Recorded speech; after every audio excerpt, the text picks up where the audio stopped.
Në kuadër të aktiviteteve të Vajz Fest në Parkun Arkeologjik të Amantias u zhvillua Dita e Lojrave Olimpike. Ministri i Turizmit dhe Sporteve Blendi Gonxha gjatë një interviste të dhënë për televizionin 6+1 Vlora, vlerësoi organizimin e këtij aktiviteti dhe theksoi rëndësinë e mbështetjes së nismave që ndërturin sportin, kulturën, trashëgiminë dhe promovimin e zonave turistike. Ai zbuloi porosinë e kryeministrit Edi Rama që Vajz Fest të kthehet në një fondacion për të përfituar projekte dhe aktivitete të veçanta që mund të kontribuojnë në zhvillimin dhe promovimin e vajzës dhe të gjithë zonës përreth. Ministër, bukur kur shikon kaq të rinj apo jo të Shumë bukur, po, shumë bukur, shumë ambient i veçantë, atmosferë shumë e bukur, se dhe natyrë. Një traditë që duhet vazhdojë.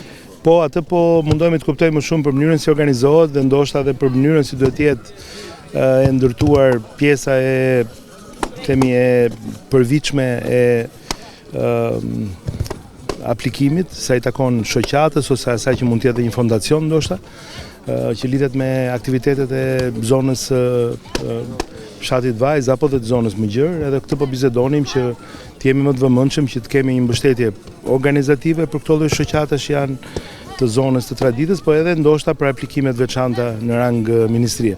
Natyrisht është dhe bashkia që ka bërë punën e vet, po që me sa duket duhet bërë më shumë edhe në nivel qendror. Sipas kryetarit të Bashkisë së Selenicës Nertil Bellaj, organizimi i Ditës së Lojrave Olimpike në Amantia është pjesë e përpjekjeve të bashkisë për të promovuar këtë pasuri të jashtëzakonshme historike dhe për ta kthyer atë në një pikë të rëndësishme të turizmit në territorin e Selenicës. Sot jemi këtu në Amantia në ditën olimpike, e cila është për vitin e dytë të radhës që organizohet nga Bashkia e Selenicës dhe me mbështetjen e shoqatës Vajzës.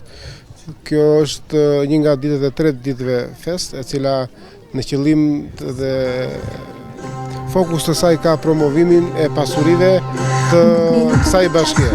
Dhe Amantia është një prej pasurive më të çmuara që ka kjo bashki.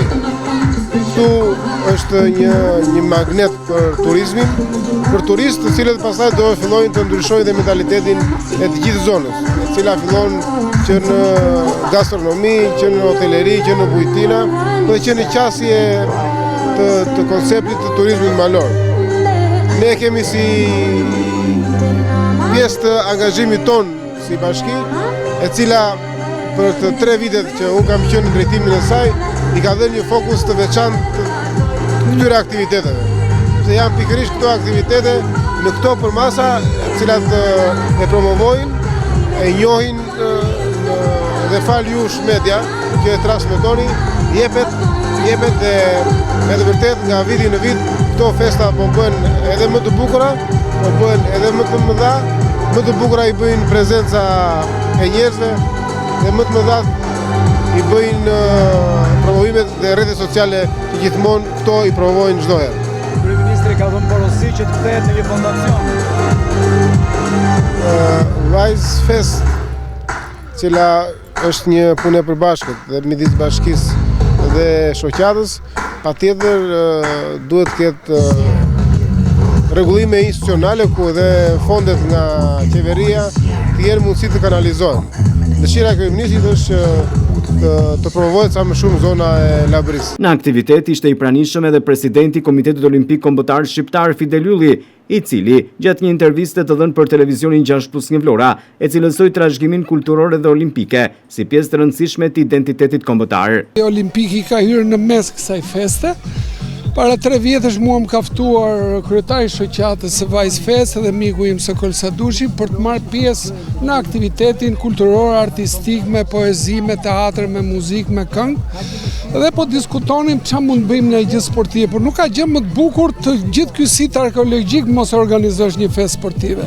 Është trashëgimi kulturore, është identiteti kombëtar, është shekulli i dytë tu janë bërë lojra, para lojra olimpike që janë bërë në Olimpia. Është shumë e rëndësishme se shqiptarët nuk duan të hanë vetëm ushqime dhe të jetojnë. Ky ushqim më të bukur, shpirtëror, identitet kombëtar, se Amantia për ta promovuar besoj nuk ka. Prandaj me shumë kënaqësi si presidenti i Komitetit Olimpik i kemi vënë të gjithë energjitë tona, të federatave tona, trajnerëve të sportistëve në këtë ditë gushti për të ardhur, për të dytinjërisht edhe për ta promovuar këtë sit arkeologjik, që këtu të bëhen më shumë investime, të ketë më shumë gërmime, që të vinë më shumë turistë, që të ketë më shumë agroturizm të brenda, të ketë dhe një hoteleri, se këtu është një mrekulli e majtë malit. Dhe unë mendoj që bashkërisht, prandaj ishte shumë e rëndësishme ardhja e ministrit, që shprehu gatishmërinë dhe do të vi bashkë me zëvendësministrin, erdhën treguan që do ta mbështesin këtë aktivitet dhe një sugjerim i kryeministrit ishte që duhet bëhet Vice Fest, duhet bëhet një fondacion që të ketë mundësi vetëm mos suportohet nga Bashkia e Selenicës dhe nga Komiteti Olimpik, po të ketë mundësi të marrë dhe fonde tjera për ta gjallaruar dhe për ta miksuar edhe me poezi dhe me piktura dhe me shumë gjëra. Gjithë ky ambient i bukur ka nevojë akoma për më shumë aktivitete. Por mendoj që si vit dytë ne kemi bërë të jashtëzakonshëm këtë vit me gjithë ta fëmijë që po na presin aty bashkë me ministrin për të vizituar dhe për të falendëruar që kanë ardhur nga gjithë Shqipëria. Aktiviteti solli në Amantia fëmijë dhe të rinj të cilët u përfshin në disiplina të ndryshme sportive, duke shndruar këtë vend në një hapësirë ku historia, sporti dhe turizmi ndërthuren në një event të veçantë. Për Bashkinë Selenic, promovimi i Amantias përmes aktiviteteve sportive dhe kulturore synon të rrisë interesin e vizitorëve dhe të evidentoj potencialin e kësaj zone si një destinacion me vlera të jashtëzakonshme, historike, kulturore dhe turistike.